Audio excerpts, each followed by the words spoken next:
Hello, দেখো, এই ধরনের তোমাদের যদি কোশ্চেন আসে তোমরা কিভাবে সহজেই করবে, ঠিক আছে। বলা আছে চিনির মূল্য 20% কমে যায়, 600 টাকায় 5 কেজি চিনি বেশি পাওয়া যায়, পূর্বে একই চিনির মূল্য কত টাকা ছিল। তাহলে আমরা এখানে ধরে নেবো ওল্ড নিউ, ঠিক আছে।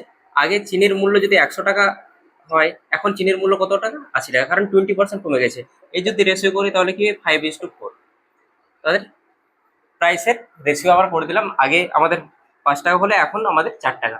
এবার বলেছি 600 টাকায় 5 কেজি চিনি বেশি পাওয়া যায়। তাহলে 600 টাকায় আগে যে পরিমাণ চিনি পাওয়া যেত, এখন 480 টাকায় সেই পরিমাণ চিনি পাওয়া যাবে, কারণ 20% আমাদের দামটা কমে গেছে। তাহলে এইখানে দেখো বাকি পড়ে রয়েছে কত? 120 টাকা। তাহলে 120 টাকায়, বাকি 120 টাকায় নিশ্চয়ই আমাদের 5 কেজি চিনি পাওয়া গেছে, ঠিক আছে। তাহলে এখানে 120 টাকা, 5 কেজি চিনির দাম যদি 120 টাকা হয়, তাহলে 1 কেজি চিনির দাম কত হবে আমাদের? এখন 1 কেজি চিনির দাম হবে কত টাকা? 24 টাকা। তাহলে এখানে দেখো চারের ভ্যালু দেওয়া আছে আমাদের কত? 24, কারণ নিউ ভ্যালু, নিউ প্রাইস আমাদের কত? 24। চারের ভ্যালু যদি 24 হয়, তাহলে পাঁচের ভ্যালু কত হবে? 30 হবে। 5 হয় 30, তাহলে আমাদের অ্যান্সার কত? 30।